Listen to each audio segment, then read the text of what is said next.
Well, Ryan, I apologize for not letting you know we're starting a little early. If you want to start the streaming, we can do that now.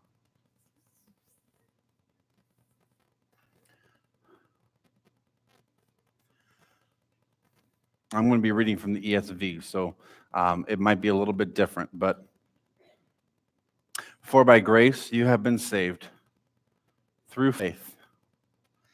This is not of your own doing; it is the gift of God, not a result of works, that no one would boast. Say it with me, for it is by grace. Oh, come on, let's say it like we mean it. For it is by grace we have been saved through faith, not of our own doing.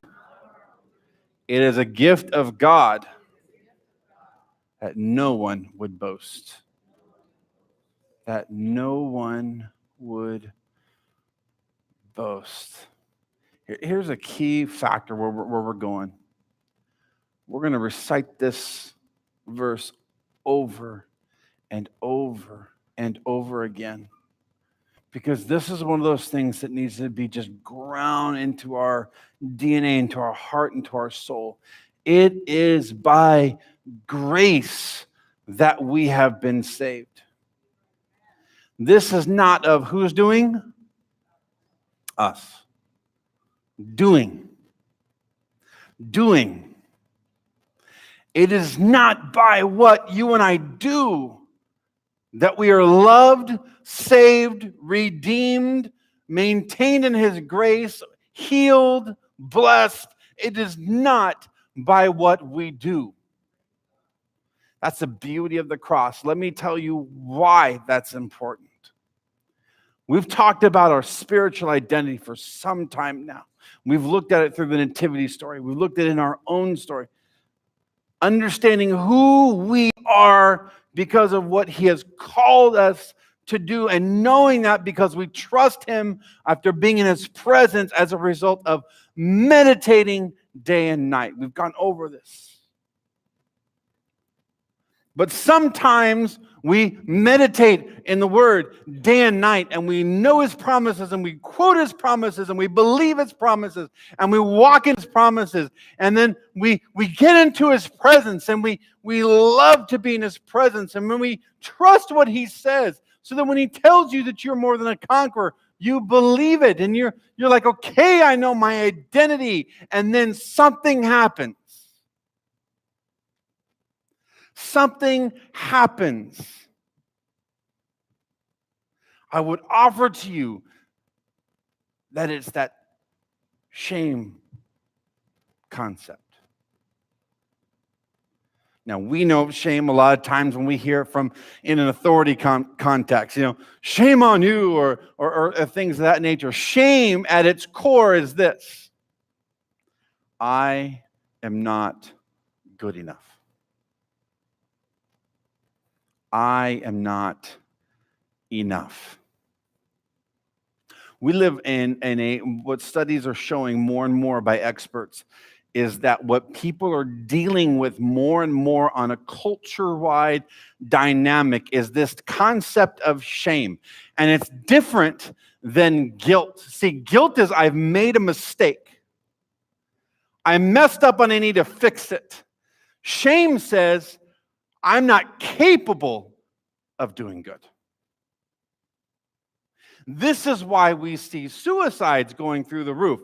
This is why we see people turning to drugs and turning to things that are other than God, other than what He has called for them, what parents have taught them, even just practical living. Why? Because they, in and of themselves, are not enough. They're not enough. So no matter what we read and what God is trying to speak to us, and we find out that DNA, then all of a sudden something happens, and we come smack face with reality, and we think, I can't do this. I just can't. If we think that that's something kind of like odd and maybe that doesn't happen, well, if I just knew the Lord more, if I was just a stronger believer, if I was just who I needed to be, then maybe that wouldn't be the case for me. Well, let's talk about a few people here. Let's talk about Peter. Peter, who was one of Jesus' inner three, he devoted so much time into this guy. This is the guy that he entrusted so much as he ascended and left for the church, the apostles, to do.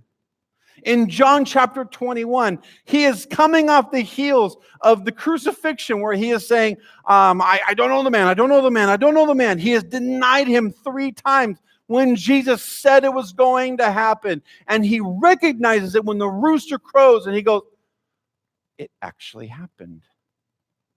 I actually did it. And he's overcome. He says he went out and wept bitterly.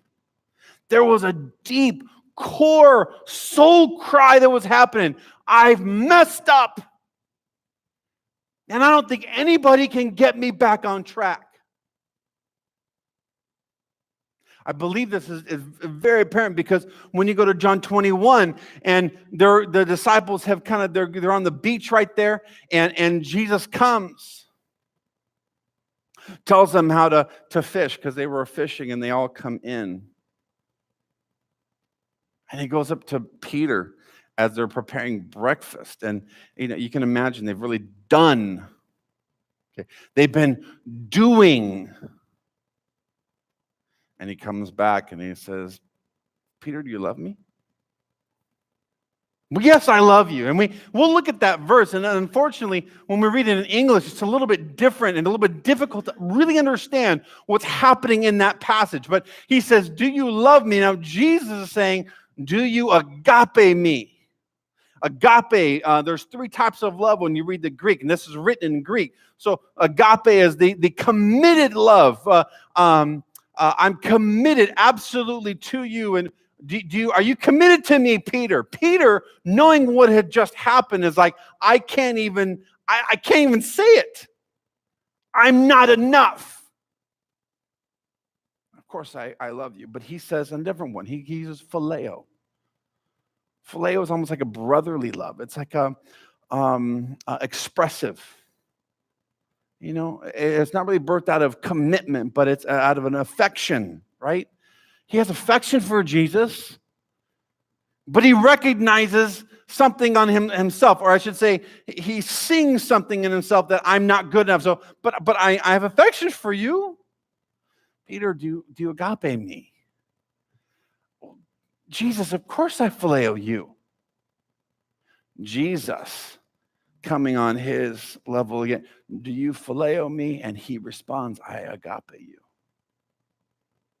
There's this dynamic of Jesus is trying to address something. Peter didn't believe he was enough. We even see it when he tried to get out of the boat and he sank. Why did you doubt? He was doubting himself. I'm not enough. I can't do this. Why did you doubt you could be who I called you to be, who I told you you were?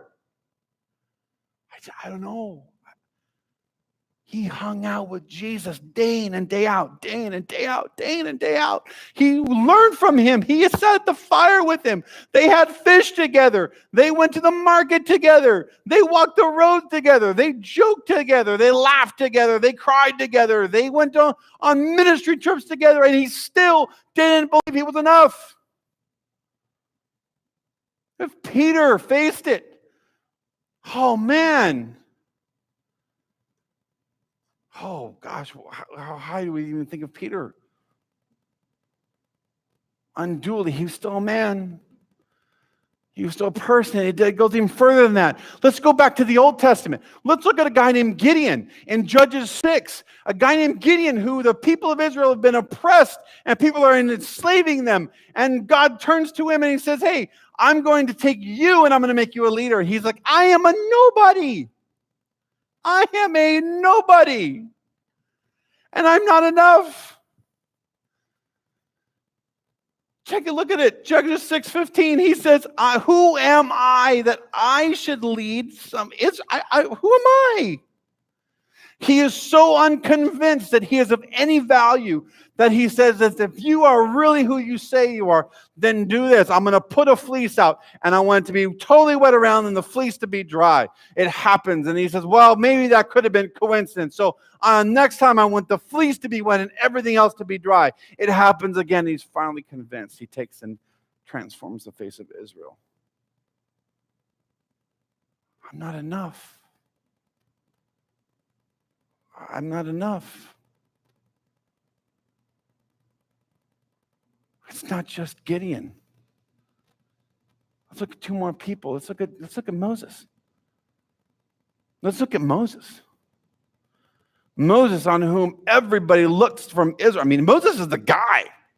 This is the guy who saw God. This is the guy who got the 10 Commandments off the mountain. This is the guy who laid his staff down and the snake turned to a snake and it ate the other snakes. And this is the guy who went and saw 9 plagues transform the world's power of the day. This is the guy who led 2 million people through nothing. This is the guy who spoke to a rock and it gushed forth. This is the guy who didn't think he was enough. Exodus chapter 3. He goes and the burning bush is happening and the burning bush is coming up and he's saying, oh my gosh, what's going on?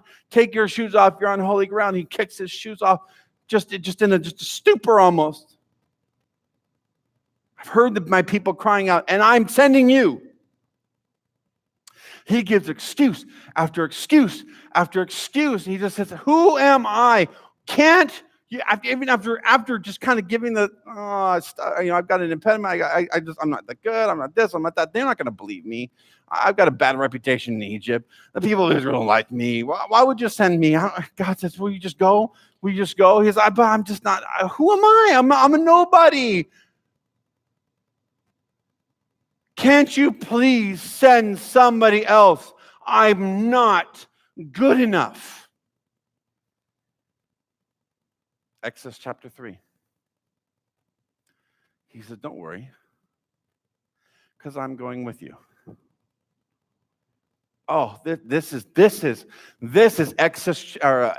chapter 2, back in Exodus chapter 3. For it is by grace you have been saved through faith.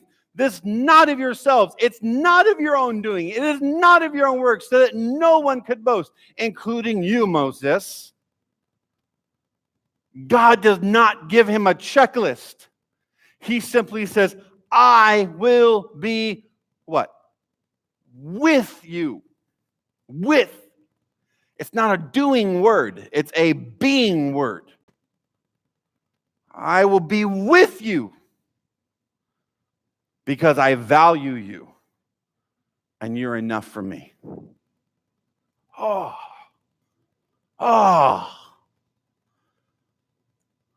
You are enough. Why? Because it is by grace that you've been saved through faith. This not of yourselves. And the second that we get into this culture that says you are not enough, things break down. No matter how much you're in his word, no matter how much you're in his presence, no matter how much you believe what he said about you, and you find out about your DNA. It's almost as if I were to go up to my daughter and say, here you go, hon. Guess what? I have got not brand new, but it is new to me and my favorite. Stephanie, here you go. Here is the keys to a truck, F-150. Go at it. Oh, Lord, help us if that ever happened right now. She would take the key to property that had been given to her. It's hers. It's hers. But she'd have no clue what to do with it. She can own a car, but that doesn't mean she can drive it. She can have a key, but she may not even know how it works.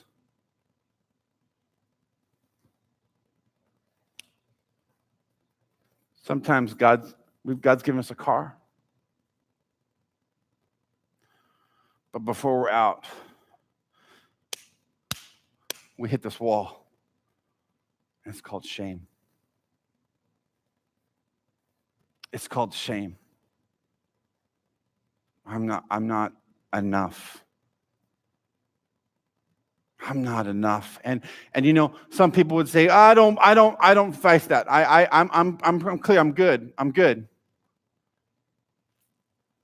I would venture to say that it's buried so deep in a lot of us that we don't even recognize that it's shame. Because we think of shame in a different way. See, when I'm not good enough, it breeds fear. Has anybody ever dealt with fear before? Breeds fear. When I'm not good enough, it causes us to be defensive. Anybody ever been angry before? When I'm not good enough, I don't know how to get to where I need to be. Anybody dealt with anxiety before? Okay, then we're all in the same boat. Because we focus ourselves on doing and not being. We're going to unpack and really dive into this understanding of what it means to be free of this sham. And it really is a sham because this is not how God's called us to be. You go back to the garden.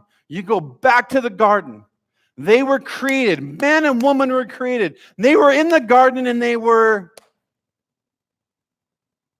naked. No shame. No shame. They were loving life. They were walking with God. They were enjoying His creation until they realized, because of sin, wait a minute. The enemy told them that they were not good enough. And they believed it. And the snowball rolls to this day. Because it's at that moment, oh wait, we got to cover ourselves. This is not right. Oh my God, no. Remember what God said to him? Who told you this? He didn't go to him and say, why do you have fig leaves on? Why did you eat the fruit? He did not say that. Who told you that you were not enough? Even then, God was dealing with a core issue. That there was something that caused this to get into place. And it's gotten so buried deep for a lot of us that we'll sit there and we'll say, I just need you to pray for me because I got so much fear right now. I need to pray for me because I'm anxious. I'm tough.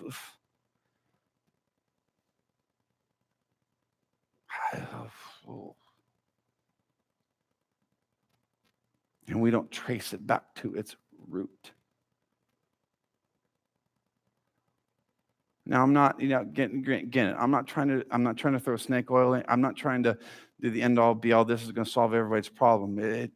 I'm trying to share with you something that even, and there's other things. There's chemical things and stuff in the brain that God can heal because that's a physical issue. God will heal that. But at the same time, let's not deny the fact that some things that we face, not all, but some of those fears that we face, some of those rejection issues that we face, some of those betrayal issues that we face stem from I'm not good enough. And that's why grace is so very important. That's why I want to go over this over and over and over and over and over again. Ephesians 2:8-9. It is by grace that you have been saved through faith. This not of your own doing, this not of yourselves, so that no one can boast. It's not what you do that saves you. It is your faith. It is what Jesus did on the cross that saves you. And here's the thing. If I'm not good enough flows from that point of rejection and whatnot, what is so important about grace? Grace is the one that says you're good enough without what you do.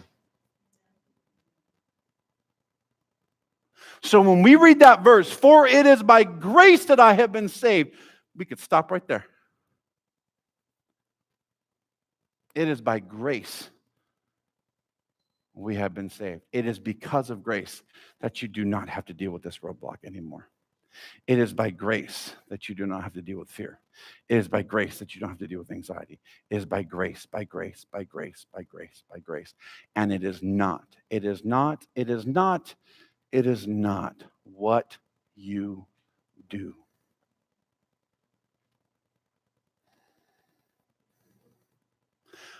I want to tell you about the fourth person. And that's you. It's you. Where are you at in your journey? Many of us have talked about, I'm ready to find out our spirit. I'm ready to go. Let's get this journey on the road. And how many of us will go home today and still feel that? Still feel that weight. We still go to bed with a tear running down our face. We still wake up sad, having difficulty, not confidence, facing every day knowing, I may not know everything, but God says that I'm enough. And if God says that I'm enough, it doesn't matter what so-and-so, or my culture, whatever says to me. God says I'm enough. Now here's what I would like to ask us to do. Worship team, we're going to get ready to finish worship. I wanted us to have an opportunity to worship with understanding. That is not by raising our hands higher that Jesus goes, oh, I'm gonna bless him because he's got about 6 inches above the other. Yeah. It's not any of that. It's a matter of saying, I want to be in the presence of Jesus. And what's going to happen is that, you know what? You're going to sit there, you're going to stand up, you're going to have a smile on your face, you're going to have joy in your heart, you're going to have strength because we're here with a family and we're going to worship the Lord and say, yes, I am enough by what God has called me to do. And guess what? God's going to peel back a layer of that onion.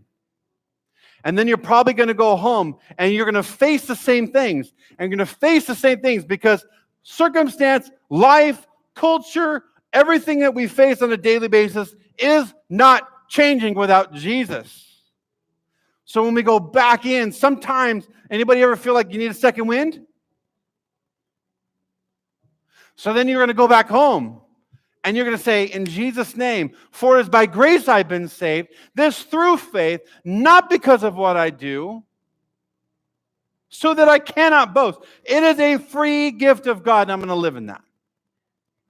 And you may have to wake up on Tuesday, and you may have to say, for it is by grace I've been saved, this through faith.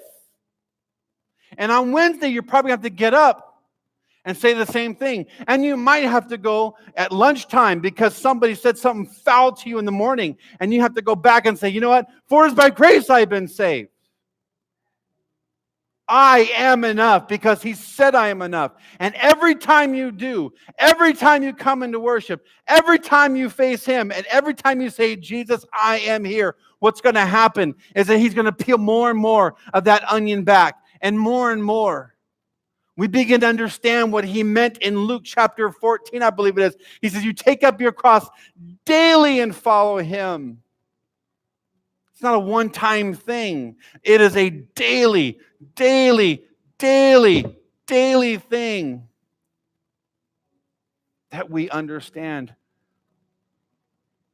that his grace is sufficient and you are enough. You are fully able to do what he has called you to do with his help. Don't mistake what Moses had to go through. I can't do it. You're right, you can't. But I am going with you. I am going with you. It's not that we can do it. It's the fact that he is with us that helps us to be able to do what we need to do. It's when we take that key and try to drive that we crash. I said, wait.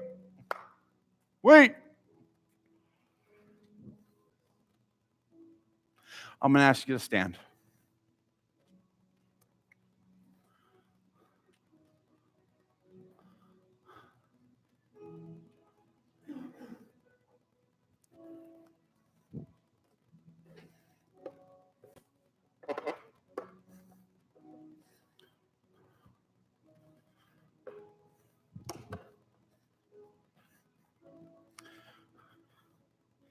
He said, do this in remembrance of me.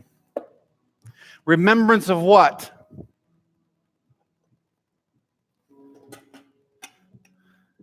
Remembrance of what? Remembrance of the grace that I gave to you. Remembrance because of what I did. You are enough.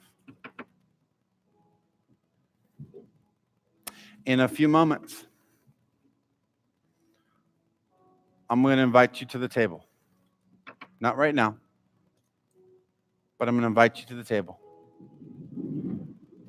After we worship a little bit, and while we're taking communion, we're going to sing, God, you're good. God, you're so good. But here's what I want you to have the freedom to do.